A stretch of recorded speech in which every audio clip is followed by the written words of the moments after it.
बिस्मिल्लाहिर्रहमानिर्रहीम। आज अलामा साहब को यहाँ पे पेश किया गया था। हमारी जुडिशल मजिस्ट्रेट थी खातून जवेरिया साहबा, उनके पास हम दोनों जो फरीक थे वो पेश हुए और दोनों तरफ से दलाइल सुन के जो हमारी मुअज़्ज़ज़ जुडिशल मजिस्ट्रेट साहबा थी उन्होंने अलामा साहब को 4 तारीख़ तक जो है वो जुडिशल रिमांड पे जेल में भेज दिया है। इंशाअल्लाह ताला चूँकि बख्तरबंद गाड़ी में लेके आए थे, वो हमारा पावर ऑफ अटॉर्नी जो है वो साइन नहीं हुआ। वकालतनामा जब साइन हो जाता है तो फिर हम बेल यहाँ पे दायर कर सकते हैं। तो अभी हम जेल से जाके उनका वकालतनामा जो है वो साइन करवाएंगे।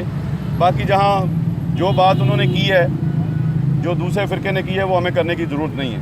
हमने उनको ये बताया है कि जो इस्लाम की खिदमत करने वाला इस मुल्क में अगर कोई बंदा है तो उसका नाम जो है वो आसिफ अशरफ जलाली साहब है। एक बंदा 7 घंटे मुसलसल नामूसे रिसालत में बोल सकता है, वो किस तरह तौहीन कर सकता है? अक़ीदा तौहीद पे जितने कॉन्फ्रेंस इन्होंने की हैं, कोई माई का लाल दिखा दे आके। कोई बंदा ऐसा है कि जिसने अक़ीदा तौहीद पे इतनी मेहनत की हो, और फिर अहले बैत पे जितनी कॉन्फ्रेंस बंदे ने कर दी हैं, किस तरह हो सकता है कि बंदा अपने माँ को, अपनी बाप को गाली दे?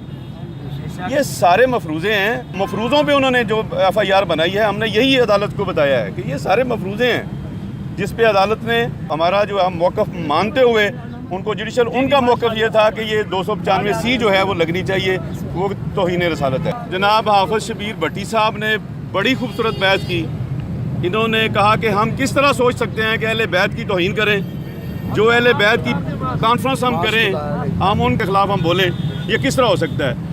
और अल्हम्दुलिल्लाह हमने जो हमारी टीम थी दोस्तों की, इन्होंने खूब अपना केस जो है वो अदालत के सामने पेश किया। जो हमारा मौक़िफ़ माना अदालत ने, अल्हम्दुलिल्लाह अदालत ने हमारा मौक़िफ़ मानते हुए उनको जुडिशल भेजा है। वरना उनका मौक़िफ़ ये था कि ये 295C जो मलूना आसिया पे लगाई गई थी, वो दफ़ात जो हैं वो इस पे लगाई जाएं। तो हमने कहा कि ये देखें, अगर ये दफ़ात होती तो फिर पर्चा ही इस पे दर्ज होता। अब क्यों दर्ज हो, अब क्यों उसमें ऐड हो, क्यों उसका रिमांड दिया जाए? तो अदालत ने अल्हम्दुलिल्लाह उनको जुडिशल भेज दिया है। इंशाल्लाह बेल भी हो जाएगी। बाकी हाफ़िज़ शबीर साहब भी आपसे जो गुफ्तगू करना चाहते हैं। बिस्मिल्लाहिर्रहमानिर्रहीम। मेरे इंतहाई काबिल एहतराम दोस्त जनाब खालिद मोहल साहब ने जो अदालती कार्रवाई हुई है उससे तमाम अहबाब को आगाह किया है। हमारा जो आज कोर्ट में मौक़िफ़ था, ये जो FIR होती है इसको फर्स्ट इंफॉर्मेशन रिपोर्ट कहा जाता है कि इल्ज़ाम लगाने वाले ने आपके ख़िलाफ़ क्या इल्ज़ाम लगाया है। तो कोर्ट में हमने यही बात की है कि हम अल्हम्दुलिल्लाह सहीउल अक़ीदा मुसलमान हैं।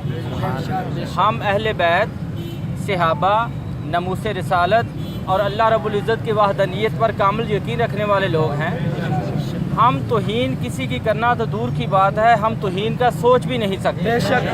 और हमारे नज़दीक जिसके अंदर सोच की गलाज़त होगी वो भी तौहीन का मुर्तकिब होगा। और कोर्ट में हमने कहा कि ये खालिसतन एक इल्मी बहस है, इसको इल्मी मैदान में हल करना चाहिए, उलमा की मजलिस में हल करना चाहिए, जिसमें एक ऐसा मुत्तफ़िका गैर जानिबदाराना बोर्ड हो जो इस बात को इल्मी लिहाज से इस बात की तस्दीक करे, आया कि ये अल्फाज जिनका इल्ज़ाम जलाली साहब की तरफ है, आया इनसे किसी किस्म की कोई गुस्ताखी का शुबा पैदा होता है या नहीं होता। और ये देखें कि इनिशली जो FIR थी वो 298 PPC के तहत हुई, जो कि काबिल ज़माना जुर्म था, और बाद में उसमें 295A और सेक्शन 13 और 16 MPO जो है वो भी ऐड किया गया। और यहाँ पर हमने जो कोर्ट के सामने बात रखी कि जो आयु कह रहा है कि मुझे फ़िज़ी का रिमांड दिया जाए, उसकी कोई वजह नहीं है, रिकवरी का कोई मकसद नहीं है। लिहाजा मेरी कोर्ट ने जो इस्तिदाद थी, मेरे साथ खालिद मोहल साहब थे, उसको एक्सेप्ट फरमाते हुए अपना जलाली साहब को जुडिशल रिमांड पर जो एक प्रोसेस ऑफ लॉ है उसके तहत उनको जेल भेज दिया। तो हम अल्हम्दुलिल्लाह सुन्नीउल अक़ीदा मुसलमान हैं, सहीउल अक़ीदा मुसलमान हैं। हम गुस्ताखी करने वालों के साथ कतई नहीं हैं, ना हम गुस्ताखी कर सकते हैं, ना हमने गुस्ताखी की है। अल्लाह रब्बुल इज़्ज़त से दुआ है कि अल्लाह हमें इंतशार और फसाद से बचने की तौफ़ीक़ अता फरमाए, और अल्लाह अहले इल्म का जो इस वक्त इंतशार फैल चुका है, जो तकसीम हो चुके हैं, अहले इल्म को भी इंतशार से बचाए, تاکہ یہ علمی لوگ ہماری علمی سرپرستی فرماتے ہوئے قوم کی صحیح معنوں میں رہنمائی کر سکیں. وما علینا.